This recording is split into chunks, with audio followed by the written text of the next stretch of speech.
Sarah était si belle. Sarah était la demi-sœur d'Abraham. Ils sont du même père, mais pas de la même mère. D'accord. Donc Abraham avait pour femme sa demi-sœur. On aurait dit c'est de l'inceste. Et puis à l'époque, il n'y avait pas encore ces problèmes sanguins qui pouvaient entraîner des maladies. Effectivement, Abraham a réellement épousé sa demi-sœur, le même père, Sarah. Et elle était tellement belle que... Donc Sarah, c'est l'épouse d'Abraham. Dans la Bible, c'est l'épouse d'Abraham.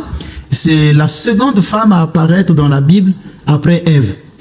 C'est la seconde femme qui apparaît dans la Bible après Ève. Et donc, elle joue un rôle important dans l'histoire du salut. Mais j'avais constaté que nos frères, dans les milieux pentecôtistes, les milieux protestants, c'est dans ces églises-là, ils aiment beaucoup prêcher des femmes de l'Ancien Testament. Vous savez, dans l'Ancien Testament, il y a eu des femmes qui ont fait des grandes œuvres. Sarah, Rebecca, Rachel, Ruth. Ce sont là des héroïnes de l'Ancien Testament. Mais souvent, dans ces églises, on n'aime pas parler de la Vierge Marie. C'est le silence complet. Ils sont très prolixes quand il s'agit de parler des femmes de l'Ancien Testament. Mais ils deviennent muets, comme des poissons, incapables de dire comment le Christ, le Fils de Dieu, a pu-t-il garder la virginité de la Mère de Dieu. Donc ils ont cette peur de parler de la Vierge Marie. Et cette peur les rend aveugles et les détourne de l'objectivité nécessaire à l'exégèse. C'est ce que je dis dans la Bible, qu'il faut lire la Bible dans sa totalité. Il ne faut pas prendre les récits qui vous arrangent. Il faut lire la Bible dans toute sa totalité. On voit bien donc qu'il y a une certaine mariophobie, c'est-à-dire une haine ou parfois même une peur de parler de la Vierge Marie. Et cette mariophobie fait partie de leur système de conviction. Ils ne veulent pas parler de Marie. Alors que toutes ces femmes de l'Ancien Testament sont des figures qui annoncent la Vierge Marie. Nous allons voir toutes les figures de l'Ancien Testament. Nous verrons aujourd'hui Sarah, plus tard nous verrons Rebecca, nous verrons Rachel, nous verrons Ruth. Comment toutes ces femmes sont la figure même de la Vierge Marie. C'est pourquoi aujourd'hui nous commençons cette série. D'accord, très bien mon père. Puisque nous parlons de Sarah, que signifie le nom de Sarah et quel rapport avec la Vierge Marie? Alors, dans la mentalité des Juifs, la mentalité sémitique, le nom contient la réalité la plus profonde de l'individu et on dévoile le secret et le destin. Connaître le nom veut donc dire connaître la vérité et la vocation d'un enfant. C'est pourquoi on ne donne pas n'importe quel nom à un enfant. Aujourd'hui, normalement, les parents devraient donner des noms chrétiens aux enfants. Quand un enfant naît, c'est la marque, c'est son avenir. Le nom signifie son avenir. Ce que cette personne deviendra, sa vocation même.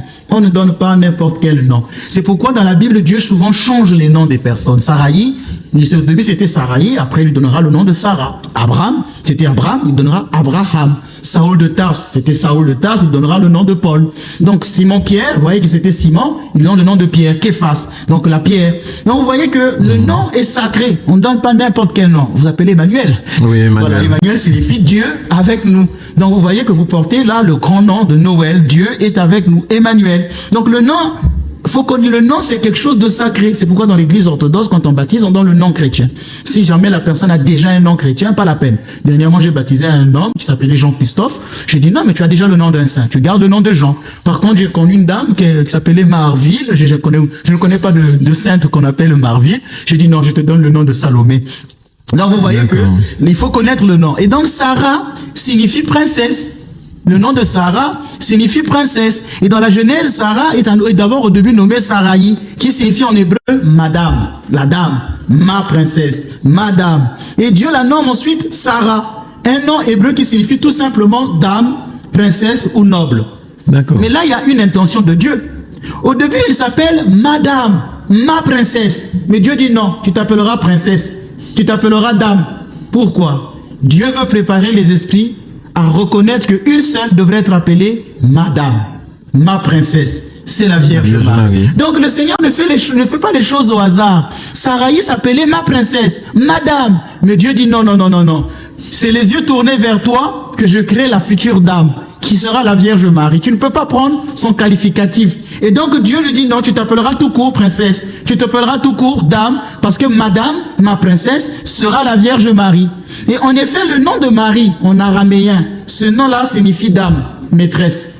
Le nom de Marie, en araméen, signifie dame, maîtresse. Et aussi, on peut dire illuminatrice. C'est ce que disait selon Eusèbe de Césarée, un père de l'Église qui appelait Marie par illuminatrice, celle qui apporte la lumière, celle qui illumine. En hébreu, on dit Photisusa. Photis, phos, c'est la lumière. Phos, donc Photisusa. C'est le nom de la Vierge Marie. Elle est celle qui illumine parce qu'elle a porté le soleil levant. Elle est l'étoile qui annonce le lever du soleil. La Vierge Marie est l'étoile qui annonce le lever du soleil. Et donc, quand on voit bien à partir de ce titre, on peut comprendre que la mère de Dieu, c'est Notre-Dame. C'est la maîtresse, c'est la princesse. Et comme dans le livre de Matthieu, c'est pas un livre, mais dans l'évangile de Matthieu, il y a souvent une expression qui revient souvent, comme je l'avais rappelé ici, c'est l'expression l'enfant et sa mère. L'enfant et sa mère. La mère de Dieu donc joue un rôle de la Notre-Dame auprès du Christ et auprès des chrétiens. Et nous, dans la tradition orthodoxe, quand on prépare la messe, le prêtre, il est à un hôtel qu'on appelle l'hôtel de la proscomédie, l'hôtel de la prothèse, l'hôtel de la préparation, où l'on prépare le pain qui deviendra le corps de notre Seigneur. Et là, il y a différents pains. Il y a différents pains qu'on appelle des phosphores. Mais il y a une qui est réservée à la Vierge Marie. Et quand le prêtre coupe ce pain, il dit en l'honneur de la toute bénie, la glorieuse Mère de Dieu, la Vierge Marie. Et il prend de ce pain, il le place à la droite du Christ en disant la reine s'est tenue vêtue d'habits d'or, assise à ta droite. La Mère de Dieu, symboliquement, faut pas le prendre dans le sens de la réalité corporelle. Symboliquement, on dit elle est à la droite du Christ. Parce que le psaume 45, le verset 10 dit ton épouse sera à ta droite. Et la mère du roi se tenait toujours à la droite de son fils. Salomon siège sa place à la droite, à sa droite. Il donne la place à Bethsabée à sa droite. Donc la Vierge Marie, parce qu'elle est la dame, elle est la maîtresse, elle est notre dame, elle est la reine. Elle se tient, elle a une place particulière auprès de son fils Jésus-Christ. Donc ce n'est pas une femme anonyme. Elle n'a pas de rôle. Elle n'a pas un rôle simplement quelconque. Elle a une place importante. C'est pourquoi mes amis qui aiment prêcher les femmes de l'Ancien Testament doivent aussi prêcher la Vierge Marie. Parce qu'elle n'est pas une femme anonyme. Elle n'est pas comme Sarah. Elle est plus que Sarah. Sarah, c'est maîtresse, c'est princesse. Elle, c'est la maîtresse, la princesse, Notre-Dame. Et qui touche à Marie aura des problèmes avec vous. Hein? Avec moi, non, c'est surtout avec le Christ. Comme je vous disais que les personnes qui blasphèment Marie causent une souffrance au Christ. Et tout à l'heure, nous verrons que des malheurs peuvent leur arriver. D'accord, mon père. Dans la Bible, on dit que Sarah était si belle qu'Abraham en était inquiet. Comme partout, hein, quand on a une belle femme, on a toujours peur qu'on vous la vole. Hein. Comment expliquez-vous ce passage par rapport à la Vierge Marie, mon père? Alors, en fait, effectivement, Sarah était si belle. Sarah était la demi-sœur d'Abraham. Ils sont du même père, mais pas de la même mère. D'accord. Donc, Abraham avait pour femme sa demi-sœur. On aurait dit c'est de l'inceste. Et puis, à l'époque, il n'y avait pas encore ces problèmes sanguins qui pouvaient entraîner des maladies. Effectivement, Abraham a réellement épousé sa demi-sœur, du même père. Sarah. Et elle était tellement belle que lorsqu'ils sont sortis d'Ur de Chaldée pour se rendre en Mésopotamie et passer par l'Égypte, Abraham a eu peur que Pharaon puisse le tuer, comme venait de dire, lorsqu'on a une belle femme, c'est un danger. Alors qu'il a eu peur qu'on puisse le tuer pour lui ravir sa femme. Et il a trouvé un stratagème en disant à Sarah, si Pharaon te demande qui es-tu pour moi, dis que tu n'es que ma sœur. D'ailleurs, c'est vrai. C'est sa demi-sœur. Mais c'est un stratagème. Ne dis pas que je suis ton époux. Sinon, je risquerais de me faire tuer. Et Pharaon devait épouser la belle femme du royaume. En voyant Sarah, Pharaon pose son regard sur Sarah.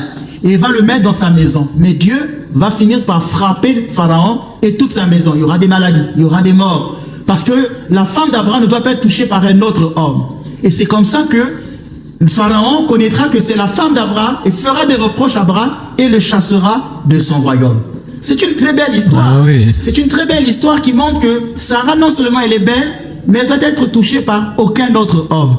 Mais cette beauté de Sarah préfigurera la beauté de la Vierge Marie. La Vierge Marie est immaculée, c'est-à-dire qu'elle est sans tache, sans péché. La seule différence qu'il y a entre Marie et les saints, c'est que les saints sont des pécheurs pardonnés. Mais la Vierge Marie n'est pas une pécheresse pardonnée. Elle est la préservée du péché. Elle est la première rachetée. Elle est la toute belle, comme disent les Grecs. Elle est la toute belle. Elle est donc immaculée. Elle n'est pas ternie par le péché. Et c'est ce qui a fait l'admiration de Gabriel. Gabriel ne connaissait pas le secret de Marie. Les anges ne connaissaient pas le secret de l'incarnation. Plus tard, je vous parlerai de ça, que les anges ne connaissaient pas le secret de l'incarnation. Donc Gabriel, quand il arrive dans la ville de Nazareth, dans cette village de Nazareth, pour aller parler à Marie, il est ébloui. Il est en admiration parce qu'il voit, mais je n'ai jamais vu une créature aussi belle que la Vierge Marie. Il est pris en admiration au point qu'il lui dit, mais réjouis-toi, comblé de grâce, que caritomini, comblé de grâce, le Seigneur est avec toi. Parce que la beauté de Marie surpasse celle des saints, puisque ce sont des pécheurs pardonnés, mais la beauté de Marie surpasse celle même des anges. C'est pourquoi la seule créature devant qui les anges s'inclinent, c'est devant la Vierge Marie. La seule créature devant qui les anges s'inclinent, c'est la Vierge Marie. Dieu a prédestiné Marie à devenir la mère de Dieu. Et il l'a choisie toute belle. Elle n'a pas de trace de péché. En Marie, il n'y a pas de tache parce qu'elle reflète la clarté même de Dieu. Elle est immaculée. Donc le jour que vous verrez la Vierge, Monsieur Granier, vous en mourrez. Parce qu'elle est toute belle. On ne peut pas la représenter. Elle est toute belle. C'est pourquoi Saint Grégoire de Palamas disait de la Vierge Marie, voulant créer une image de la beauté absolue et manifester clairement aux anges et aux hommes, la puissance de son art, Dieu a fait véritablement Marie toute belle. Il a fait d'elle comme un mélange de toutes les perfections divines, angéliques et humaines. Une beauté sublime, embellissant les deux mondes, s'élevant de la terre jusqu'au ciel et dépassant même ce dernier. Du fait donc de cette beauté, Marie devient théonymphe, c'est-à-dire elle est l'épouse de Dieu. C'est un terme qui lui est réservé particulièrement. Aucun saint, aucune sainte normalement n'a le droit de porter ce terme de théonymphe. Il y a eu des exceptions dans l'église orthodoxe. Par exemple, il y a Thècle, il y a Barbara, il y a Catherine qui sont appelées théonymphes. Mais c'est par analogie simplement. Mais la seule qui devrait être appelée l'épouse de Dieu, c'est la Vierge Marie. C'est pourquoi Joseph ne l'a connue point. Comme Pharaon qui a eu peur quand il a appris que c'était la femme réservée d'Abraham, chasse Abraham de son royaume parce qu'il a voulu toucher l'intouchable. Et Marie donc elle est l'épouse inépousée que même Joseph ne peut pas toucher parce qu'elle a été tellement choisie depuis l'origine pour être l'épouse de Dieu. Et ça, nos frères, les charlatans de la foi ne peuvent pas comprendre cela.